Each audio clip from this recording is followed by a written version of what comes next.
Hi friends and my dear students, welcome to my English educational YouTube channel Zakir's Zeel.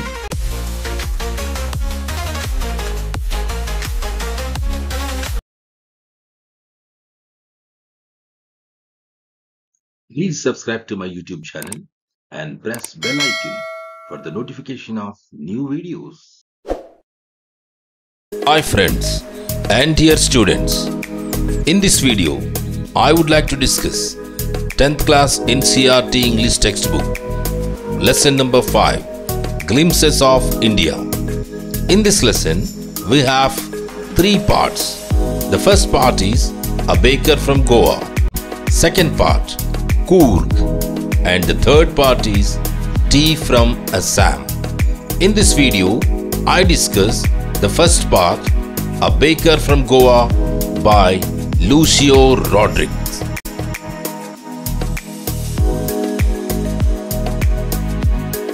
A Baker from Goa, the first part of the lesson number 5, Glimpses of India, written by Lucio Rodriguez. Let us look into some of the details of the author, A Baker from Goa. Lucio Rodriguez, who was born in the year 1916 and was expired in the year 1973, was a great Konkani essayist. In English and Konkani languages, he wrote several articles to various magazines and periodicals. He served as a professor of English in Mumbai and Goa, and also the visiting professor of folklore at many universities.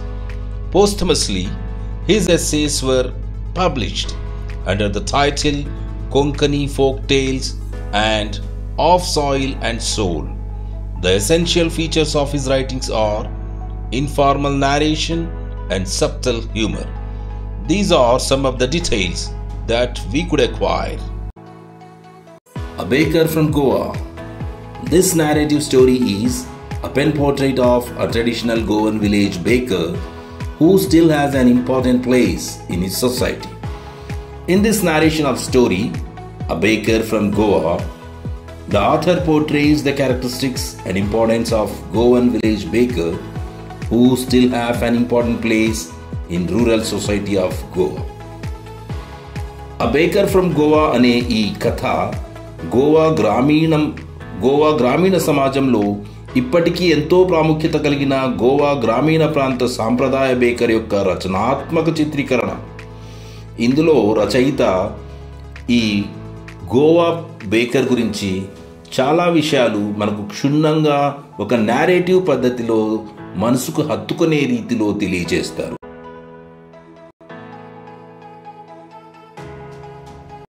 Our elders are often heard reminiscing nostalgically about those good old Portuguese days, the Portuguese and their famous loaves of bread.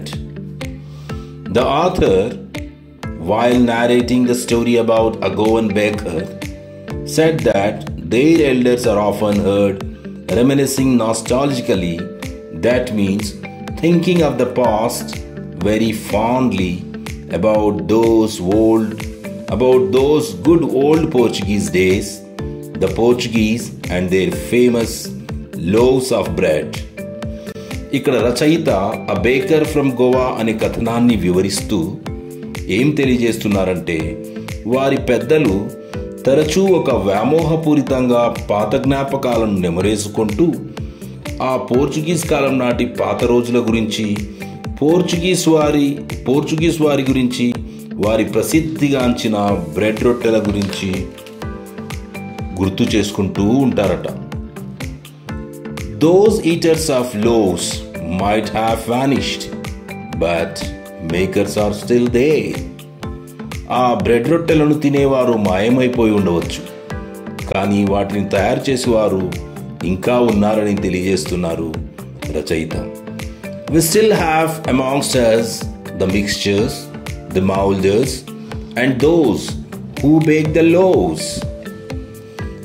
ఆ పిండి కలిపేవారు, ముద్దలను రొట్టెలుగా చేసేవారు, ఆ రొట్టెలను bake చేసేవారు అంటే కాల్చేవారు ఇంకా మనలో ఉన్నారని తెలియజేస్తున్నారు రచయిత. The age-old time-tested furnaces still exist. The fire in the furnaces has not yet been extinguished. సమయాన్ని పరీక్షింపజేసే ఆ పాత బట్టీలు ఇంకా ఉనికిలో ఉన్నాయి. ఆ బట్టీలోని మంటలు ఇంకా ఆరిపోలేదు అని తెలియజేస్తున్నారు రచయిత. A baker of Goa గురించి కథనాన్ని మొదలుపెడుతూ, The third and jingle of the traditional baker's bamboo, heralding his arrival in the morning, can still be heard in some places. ఉదయం పూట ఆ సాంప్రదాయ బేకర్ యొక్క రాకను తెలియజేసే అతని వెదురుకట్టె యొక్క థర్డ్ అనే శబ్దం మరియు ఆ వెదురుకట్టెకు ఉన్న చిన్ని గంటల జింగిల్ శబ్దం నేటికి ఇంకా కొన్ని ప్రాంతాలలో వినిపిస్తూ ఉంటుందని రచయిత తెలియజేస్తూ ఉన్నారు. Maybe the father is not alive, but the son still carries on the family profession. Baker కుటుంబంలో తండ్రి జీవించి ఉండకపోవచ్చు, కానీ కొడుకు తమ కుటుంబ వృత్తిని ఇంకా కొనసాగిస్తూ ఉన్నాడట అని తెలియజేస్తూ ఉన్నారు రచయిత. These bakers are even today known as father in Goa. ఈ బేకర్సే ఈ రోజుటికి గోవాలో ఫాదర్గా అందరికీ తెలుసట, ఫాదర్గా పిలువబడతారట. Here in this photograph we can see a baker from Goa known as father making breads. Breads తయారు చేస్తూ ఉన్న ఫాదర్ అని పిలువబడే గోవా బేకర్ని మనం ఈ ఫోటోగ్రాఫ్లో చూడవచ్చు. During our childhood in Goa, the baker used to be our friend, companion and guide. మా చిన్నతనంలో అంటే బాల్యంలో గోవాలో బేకర్ మాకు స్నేహితునిగా, సహచరునిగా మరియు ఒక గైడ్గా అంటే మార్గదర్శకునిగా ఉండేవాడు. He used to come at least twice a day.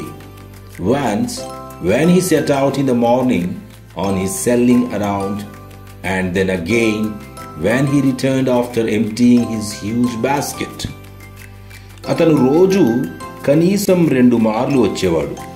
ఒకసారి పొద్దున్నే బ్రెడ్లను అమ్ముకోవడానికి బయలుదేరినప్పుడు, మరియు మళ్ళీ తన బ్రెడ్లన్నీ అమ్మేసుకొని ఖాళీ గంపతో తిరిగి ఇంటికి వెళ్ళిపోతున్నప్పుడు వచ్చేవాడని రచయిత గారు తెలియజేస్తున్నారు.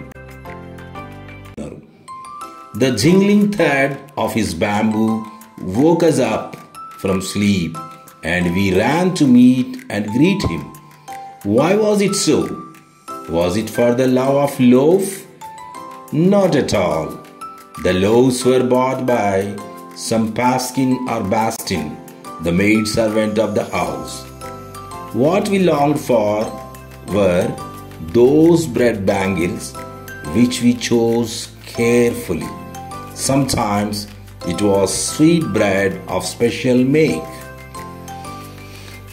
అతని వెదురుకట్టే థర్డ్ శబ్దం, దానికున్న చిన్ని గంటల జింగ్లింగ్ శబ్దం మమ్మల్ని నిద్రలేపేది. మరి మేము అతన్ని కలవటం కోసం, అతన్ని పలకరించటం కోసం పరిగెత్తుకుని వెళ్ళేవారం. ఎందుకలా? బ్రెడ్ రొట్టెలపై ప్రేమతోనా? కానే కాదు. ఆ బ్రెడ్ రొట్టెలు ఇళ్లల్లో పనిచేసే పని మనుషులైన పాస్కిన్ ఆర్ బాస్టిన్ అంటే ఏ ఎల్లయ్యో చేతనో పుల్లయ్య చేతనో కొనబడేవి. మేము దేనికోసం ఎగబడతామంటే, మేము చాలా జాగ్రత్తగా ఎరుకునే ఆ బ్రెడ్ బ్యాంగిల్స్ కోసం, అంటే బ్యాంగిల్ ఆకారంలో ఉన్న బ్రెడ్స్ కోసం. కొన్నిసార్లు ప్రత్యేకంగా తయారు కాబడే స్వీట్ బ్రెడ్ కోసం కూడా ఎగబడతామని తెలియజేస్తూ ఉన్నారు రచయిత గారు. The baker made his musical entry on the scene with the jang jang sound of his specially made bamboo staff. Baker ప్రత్యేకంగా తయారు చేయబడిన తన వెదురు కట్టె యొక్క జాంగ్ జాంగ్ శబ్దంతో సీన్లోకి మ్యూజికల్ ఎంట్రీ ఇచ్చేవాడు, అంటే సంగీతపరమైన ప్రవేశం అన్నమాట. One hand supported the basket on his head and the other banged the bamboo on the ground. ఒక చేత్తో తన తలపై ఉన్న బ్రెడ్లతో నిండిన గంపను సపోర్టుగా పట్టుకుని మరో చేత్తో తన వెదురు కట్టెతో నేలపై చప్పుడు చేసేవాడు అని తెలియజేస్తూ ఉన్నారు రచయిత. He would greet the lady of the house with good morning and then place his basket on the vertical bamboo. అతను ఇంటి యజమానురాలను గుడ్ మార్నింగ్ అని పలకరించేవాడు మరియు తర్వాత తన గంపను నిటారుగా ఉన్న తన వెదురు కట్టెపై ఉంచేవాడు. We kids would be pushed aside with mild rebuke and the loaves would be delivered to the servant. But we would not give up. We would climb a bench or the parapet and peep into the basket somehow. పిల్లలమైన మేము చిరుకోపంతో లేదా శుతిమెత్తనైన ఈసడింపుతో పక్కకు నెట్టివేయబడేవాళ్ళం. మరి ఆ రొట్టెలు ఇంటి పని మనుషులకు ఇవ్వబడేవి. కానీ మేము ఏమాత్రం వెనక్కు తగ్గేవాళ్ళం కాదు, అసలు వదిలేసేవాళ్ళం కాదు. అక్కడే ఉండే ఏదో ఒక బెంచ్ లేదా పార్పెట్ వాల్ అంటే పిట్టగోడపై ఎక్కేవాళ్ళం మరియు ఏదో విధంగా గంపలోనికి తొంగి చూసేవాళ్ళం. I can still recall the typical fragrance of those loaves. ఆ రొట్టెల విలక్షణమైన సువాసన నేను ఇప్పటికీ గుర్తు చేసుకోగలుగుతున్నానని చెబుతున్నారు రచయిత.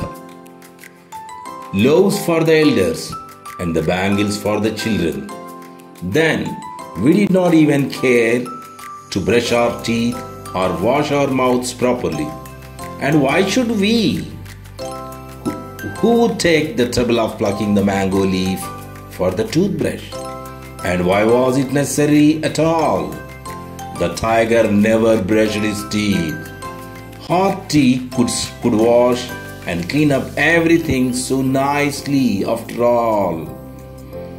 పెద్దల కోసం రొట్టెలు మరియు పిల్లల కోసం బ్యాంగిల్స్ ఆకారంలో ఉండే బ్రెడ్స్. ఆ తర్వాత మేము పళ్ళు తోముకోవడం, సరిగ్గా నోరు కడుక్కోవడం గురించి కూడా అసలు కేర్ చేసేవాళ్ళం కాదు, పట్టించుకునేవాళ్ళం కాదు. అసలు ఎందుకు అవన్నీ చేయాలి? పళ్ళు తోముకోవడం కోసం మామిడి ఆకులు తెంచుకొని రావడం లాంటి ఇబ్బందులన్నీ ఎవరు పడతారు? మరి అదంతా ఏమంత అవసరం? పులి తన పళ్ళను ఎప్పుడూ తోముకోదు. అయినా వేడివేడి టీ నోటినంతా బాగా కడిగి శుభ్రం చేయగలుగుతుంది. అంతకంటే ఏం కావాలి అని చెప్తున్నారు రోడ్రిక్ గారు. Marriage gifts are meaningless without the sweet bread known as the bowl, just as a party or feast loses its charm without bread. Not enough can be said to show how important a baker can be for a village. Bowl అనబడే sweet bread లేకుండా పెళ్లిళ్ళ బహుమతులు అర్థవంతం కావనే చెప్పాలి. Party లేదా విందు భోజనం sweet bread లేకుండా తమ ఆకర్షణను కోల్పోతాయి. అందుకే ఒక గ్రామానికి బేకర్ ఎంతటి ముఖ్యమైన వ్యక్తో తెలియచేయడానికి ఇంతకంటే ఏం చెప్పబడదు. The lady of the house must prepare sandwiches on the occasion of her daughter's engagement. Cakes and bolinas are a must for Christmas as well as other festivals. Thus, the presence of the baker's furnace in the village is absolutely essential. ఇంటి యజమానురాలు తన కూతురి engagement అంటే పెళ్లి నిశ్చితార్థం సందర్భంగా శాండ్విచ్లు తప్పనిసరిగా తయారు చేయాలి. క్రిస్మస్ మరియు ఇతర పండుగల కొరకు కేక్స్, బొలినాస్ తప్పనిసరి. ఆ విధంగా గ్రామంలో బేకర్స్ ఫర్నాస్ అంటే బేకర్ యొక్క భట్టి పూర్తిగా అత్యవసరం. అంటే బేకర్ మరియు బేకర్ బట్టి లేకుండా గోవా గ్రామాల్లో ఏవైనా ముఖ్య శుభకార్యాలు జరుపుకోవడం కష్టతరమనే చెప్పాలి అని తెలియచేస్తూ ఉన్నారు రచయిత గారు. The baker or bread seller of those days had a peculiar dress known as the kabai. It was a single-piece long frock reaching down to the knees. ఆనాటి బేకర్ లేదా బ్రెడ్స్ అమ్మేవారికి కబాయ్ అనబడే ఒక విచిత్రమైన డ్రెస్ ఉండేది. అది మోకాళ్ల వరకు ఉండే ఒకే బట్టతో తయారు చేయబడిన పొడవాటి ఫ్రాక్ లాంటిది. In our childhood, we saw bakers wearing a shirt and trousers which were shorter than full-length ones and longer than half pants. Even today, anyone who wears a half pant which reaches just below the knees invites the comment that he is dressed like a father. మా చిన్నతనంలో బాల్యంలో మేము baker's మామూలు shirts pants కన్నా తక్కువగా, half pants కన్నా ఎక్కువగా పొడవు ఉండే షర్ట్ ప్యాంట్స్లను తొడుక్కోవడం చూసాం. ఇప్పటికీ ఎవరైనా జస్ట్ మోకాల క్రింద వరకు ఉండే ప్యాంట్ వేసుకున్నట్లయితే అతను ఫాదర్ లాగా డ్రెస్ చేసుకున్నాడు అనే కామెంట్ వినబడుతుంది అని వివరిస్తున్నారు రచయిత గారు.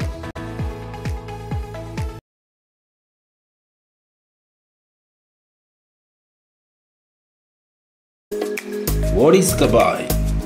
Kabai is a single-piece long frock of a length reaching the knees, worn by the bakers during the Portuguese period. Kabai అంటే ఏంటి? పోర్చుగీస్ కాలంలో బేకర్స్ ధరించే మోకాళ్ల వరకు పొడవున్న ఒకే బట్టతో తయారు చేయబడిన పొడవాటి ఫ్రాక్ లాంటి దుస్తులు. The baker usually collected his bills at the end of the month. Monthly accounts used to be recorded on some wall in pencil. Baker సాధారణంగా తన నెలసరి బిల్లులను అంటే బ్రెడ్స్ అమ్మిన డబ్బులను నెల చివరిలో కలెక్ట్ చేసుకుంటాడు, అంటే వసూలు చేసుకుంటాడు. మంత్లీ అకౌంట్స్ అంటే నెలసరి ఖాతాలు లెక్కలు గోడపై పెన్సిల్తో రాయబడేవి అని రచయిత మనకిక్కడ తెలియజేస్తూ ఉన్నారు.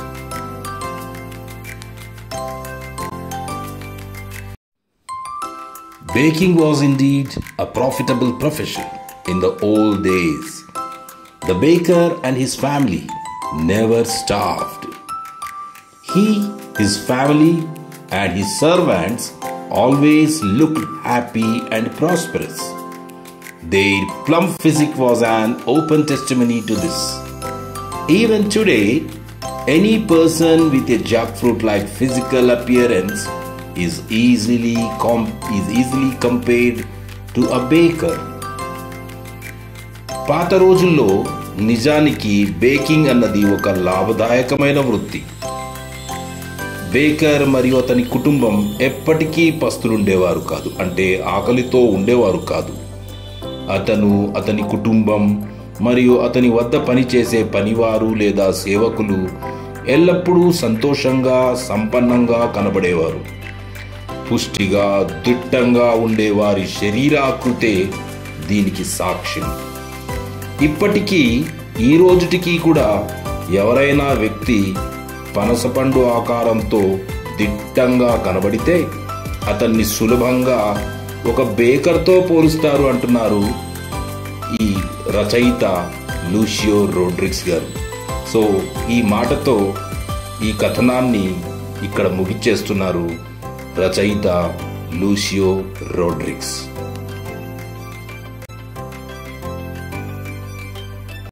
Thank you for watching this video. Yours, Zakir Hussain. Please like this video, leave a comment and share to your friends. Have a nice day.